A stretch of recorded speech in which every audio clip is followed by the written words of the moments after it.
সবাইকে স্বাগত জানাচ্ছি কুকিং উইথ মুনিয়ার আজকের এপিসোডে। আজকের পর্বে আমি আপনাদেরকে 2 লেয়ারের কেক করে দেখাবো। এই কেকটা নিচের লেয়ারে আছে চকলেট কেক আর উপরে আছে ভ্যানিলা। মানে এই কেকটাতে আপনারা 2টা ফ্লেভারের স্বাদ পাবেন, একটা চকলেট আর একটা ভ্যানিলা। তাহলে চলুন দেখে নিই কীভাবে এই মজাদার কেকটা তৈরি করতে হয়। আজকে কেকটা তৈরির জন্য আমি নিয়েছি 3টা ডিম আর ডিমের কুসুম সাদা অংশ আমি আলাদা করে নিয়েছি। আর ডিমগুলোকে অবশ্যই রুমের স্বাভাবিক তাপমাত্রায় থাকতে হবে।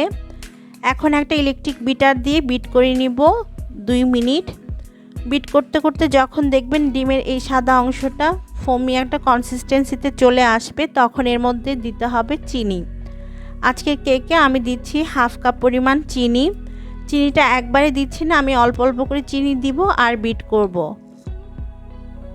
তো প্রথমে আমি অর্ধেকটা চিনি দিয়ে নিচ্ছি। এখন আবারও ইলেকট্রিক বিটারটা দিয়ে বিট করে নিতে হবে যতক্ষণ না চিনিটা একদম গলে যাচ্ছে।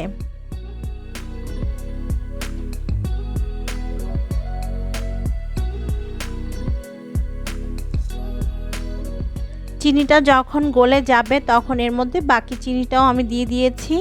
তারপর সেমভাবে বিট করে নিতে হবে যতক্ষণ না চিনিটা পুরোপুরি গলে যাচ্ছে আর আমাদের ডিমের সাদা অংশটা একদম ফোমি একটা কনসিস্টেন্সিতে চলে আসছে।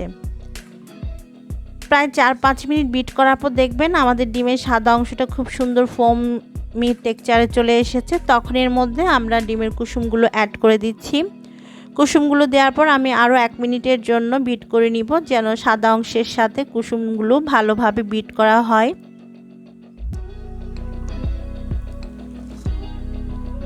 এক মিনিট বিট করে নিয়েছি। এখন আমি এর মধ্যে দিয়ে দিব 1/3 কাপ পরিমাণ রান্নার রেগুলার তেল। আমি আজকের কেকটা তেল দিয়ে করছি, তবে আপনারা চাইলে গলানো বাটারও দিতে পারবেন সম পরিমাণে। তেল বা বাটার যেটাই দেন না কেন, দেওয়ার পর কিন্তু খুব বেশিক্ষণ বিট করবেন না, জাস্ট 30 থেকে 40 সেকেন্ড বিট করলেই হবে। তো আমি 30 সেকেন্ডের মতো বিট করে নিয়েছি। এবার এর মধ্যে শুকনো উপকরণগুলো অ্যাড করব। শুকনো উপকরণগুলো অ্যাড করার জন্য আমি যে উপকরণগুলো নিয়েছি এখন সেগুলো এর মধ্যে মিশিয়ে নিব। প্রথমে একটা চালনিতে দিয়ে দিচ্ছি 1 কাপ পরিমাণ ময়দা, 1 টেবিল চামচ দিলাম, 1 চা চামচ দিয়েছি বেকিং পাউডার, 1 চিমটি লবণ। এবার সব উপকরণ ভালোভাবে চেলে নিচ্ছি।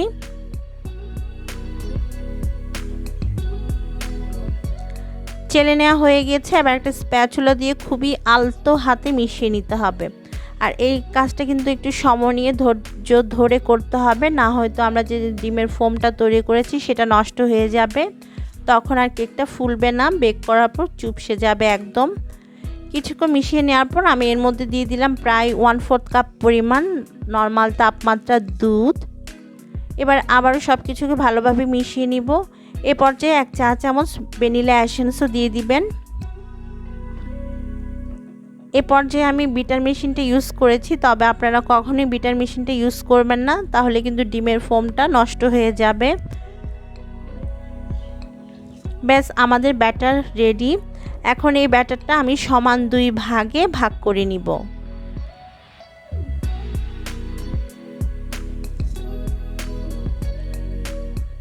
তো আমি একটা বাটিতে অর্ধেকটা ব্যাটার ঢেলে নিয়েছি। এখন বাকি অর্ধেকটা ব্যাটারের মধ্যে আমি দিয়ে দিব কোকো পাউডার। তো আমি আজকের কেকের জন্য নিয়েছি 1/4 কাপ পরিমাণ কোকো পাউডার, সেটাই দিয়ে দিচ্ছি। কোকো পাউডারটা খুব ভালোভাবে এখন ব্যাটারের সাথে মিশিয়ে নিতে হবে। যদি মনে হয় খুব বেশি টাইট হয়ে গিয়েছে ব্যাটারটা, তাহলে আপনারা 1 টেবিল চামচ বা 2 টেবিল চামচ দুধ ব্যবহার করতে পারেন। আমি এখানে 1 টেবিল চামচ পরিমাণ দুধ দিয়ে নিয়েছি। তারপর খুব আলতো হাতে সব কিছুকে মিশিয়ে নিচ্ছি। ব্যাস আমাদের কেকের ব্যাটার কিন্তু তৈরি হয়ে গিয়েছে।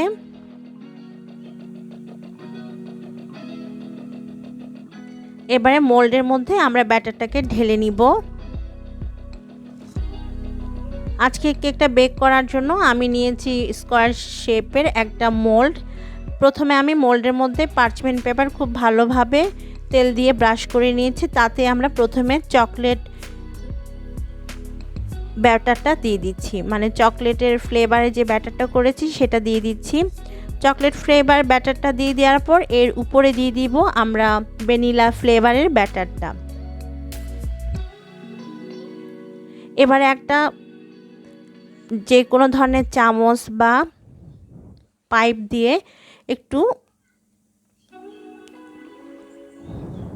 এভাবে করে আপনারা করে নিতে পারেন। এতে করে যদি কোনো অংশ ফাঁকা থাকে সেটা আর ফাঁকা থাকবে না। তো আমি এখানে একটা স্ট্র দিয়ে করে নিচ্ছি, ঠিক যেভাবে করছি সেভাবেই করে নেবেন। তো সম্পূর্ণটা করার পর একটু ট্যাপ করে নেবেন যেন চারপাশে ব্যাটারটা যায়। উপর থেকে আমি কিছুটা চকলেট চিপস বা চকলেট গ্রেট করা দিয়ে দিচ্ছি।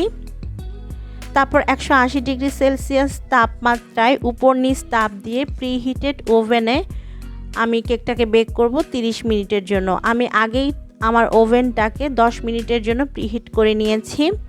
এখন কেকটা আমি মোল্ডের মধ্যে যে ব্যাটারটা নিয়েছি কেকটাকে আমরা এখন ওভেনের মধ্যে দিয়ে দিচ্ছি। তো 30 মিনিট পর কেকটা বেক হয়ে গিয়েছিল। আমি ওভেন থেকে বের করে ঠান্ডা করে নিয়েছি কেকটাকে। ঠান্ডা হওয়ার পর দেখবেন কেকটা অটোমেটিক্যালি ওভেন যে আমরা মোল্ডটা নিয়েছি তা থেকে বের হয়ে আসবে।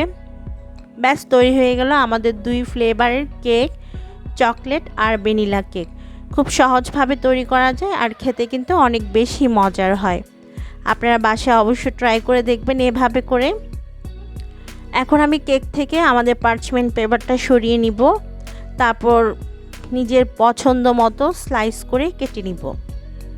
বিকেলে চায়ের আড্ডায় কিংবা বাচ্চার টিফিনও আপনারা এটা দিতে পারেন। আমি সচরাচর এই কেকটা করে থাকি বিকেলে চায়ের সাথে খাওয়ার জন্য। চা দিয়ে চুবিয়ে খেতে আমার কাছে খুব ভালো লাগে, তাছাড়া দুধ দিয়ে চুবিয়ে খেতেও কিন্তু অনেক বেশি মজার এই কেকটা।